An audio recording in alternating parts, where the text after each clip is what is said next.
Hey guys, Newty12 here with a little bit of a different video. I am doing a video essay, and my video essay will be on the movie Shin Godzilla. Shin Godzilla is different from the other Godzilla movies. Instead of trying to focus on what the people are trying to do against the monster, we're focusing on the monster and his perspective on the people, realizing that the people are the ones that made him into what he is.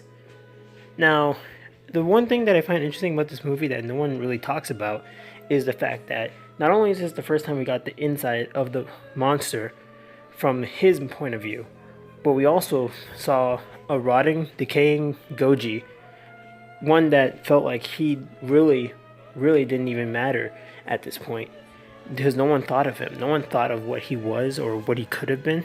They only thought that he was a giant monster and he needed to be destroyed, without the humans even realizing that they were the ones that created him. Now, one perspective that I really do like about seeing this Godzilla is that he shows this more, what's the word I'm looking for? This more thought-provoking direction towards the idea of a giant monster invading the city. He's not destroying because he wants to, he's destroying because he has no idea what's going on. He's just as scared as we are. Although, us being human, we would never think about that.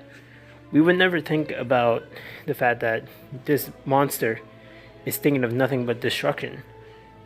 But he is. On the inside, he's hurting and he fears. And the one thing that no one would really expect is the fact that this version of Goji, Shin Godzilla, he actually fears us, the people. We turned him into the monster that he is, that he doesn't want to be, but he's forced to become because that's all he understands. He still thinks like an animal. He still behaves like an animal. That's all he understands. Throughout the movie, you see him evolve from this, I'd say a larval state, but I'm not really going to say it's a larva, because it's not really larvae or whatever. But he transforms from this, like a little fish-like creature, and you see him becoming more and more dragon-like. You know, like how Godzilla looks like, more like a dinosaur, I guess. And this evolution process that he takes in the movie is him changing. And I've heard many theories about the steps of his evolution. Like, I remember someone saying that his final step of evolution would have been him turning into a human, which would represent the destruction that humans caused. And that sounds interesting. I've always thought of that. And I thought, wow, that'd be really interesting if he ended up looking humanoid, to reveal that humans are the actual destruction of the world. Now, I'm not saying that humans are evil, not all humans at least, but, you know, the fact that we are destroying our own Earth is kind of the point of the movie. It shows that the people aren't really the main characters. All of Japan is. And in the movie, you know, they're dumping out like toxic waste into the water, and that infects this one fish, and that fish becomes Goji. And Goji, he has no idea what's going on. He doesn't really understand his environment. He still thinks that he's an animal. And he just ends up finding himself in like a pond that's too small for him, at least in a sort of literal circumstance, because he doesn't really understand that, you know, he can't just keep rampaging. He doesn't understand that he's breaking everything, that he's ruining everything. But then, you know, of course, the Japanese bring the military in, and they start firing at him, they start shooting him, and it's slowly killing him, while him himself is slowly decaying.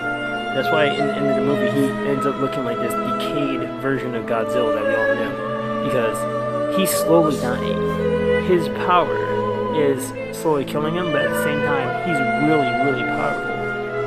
And the one thing that I always found interesting is that his roars in the movie, they're not roars, they're cries of agony. He's in constant pain. But, you know, the humans will never understand it because we can communicate with them. Or at least, we can't communicate with Godzilla, so we have no idea what it's feeling, we have no idea what it's thinking, what it wants to do, what it wants to do with us. All we understood was that the monster was coming towards us and we had to defend ourselves. When Godzilla did this, he attacked back, not because he wanted to kill us, not because he loved that thirst of blood and agony.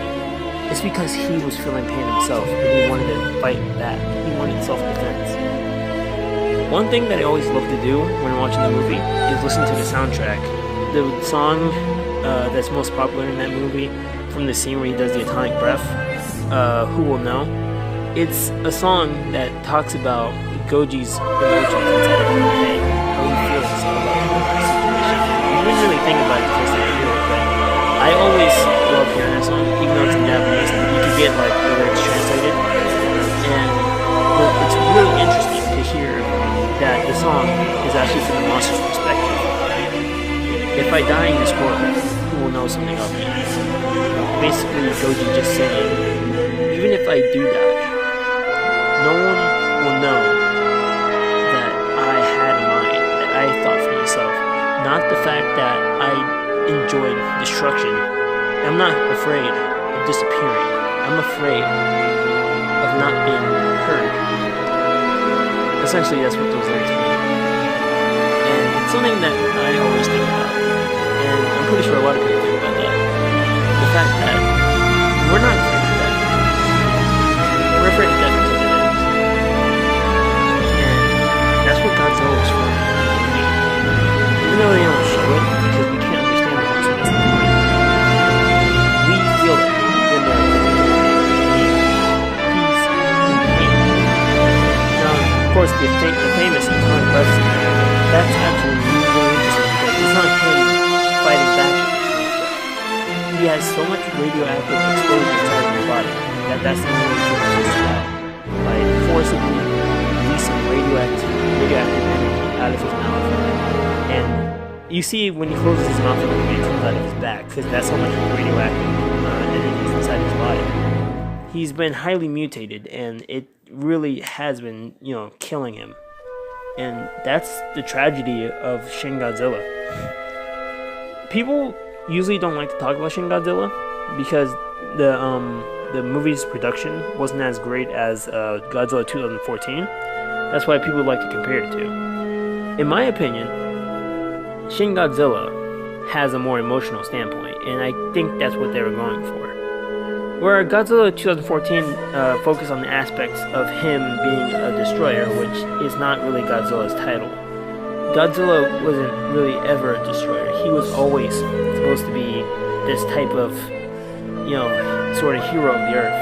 And it's always been interesting to me to think about the fact that more people appreciate Godzilla 2014 because of its destructive aspect, how big the monster was. And everyone loved it because you get to see this giant being of spectacular vision. Nothing, in my opinion, beats how Shin Godzilla had to get to the mind of the monster.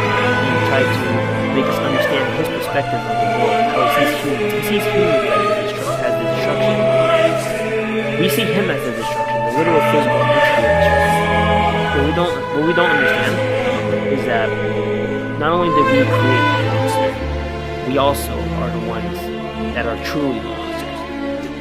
We have done many stuff to the earth that has affected it, and the fact that Shin Godzilla has risen from this state of being a normal animal to being suddenly a monster of destruction. He didn't even wish to be. No one even understood that he was a fish in the movie. And that's the crazy thing. He was a fish. A fish that was just swimming around like his head, suddenly turned into a giant monster. It wasn't his fault. He didn't choose to be a monster. We made him a monster. And in the end, we killed him. I'm not trying to sound like one of those advertising stuff, but the whole point of the movie is basically the fact that because we don't understand something, we fear it, and we do everything we can to destroy it. Godzilla had that same instinct. He was afraid. He didn't understand what was going on. All of the reactions he has in the movie are out of fear, and no one would ever understand that, just how an animal would never understand that from us.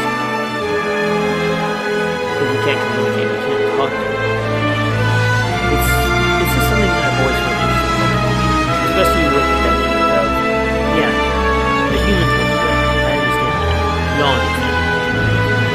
The monster, the one that we see as the monster, he wants to win as well. And he'll do whatever he can, even if it means destruction. This has been my video essay.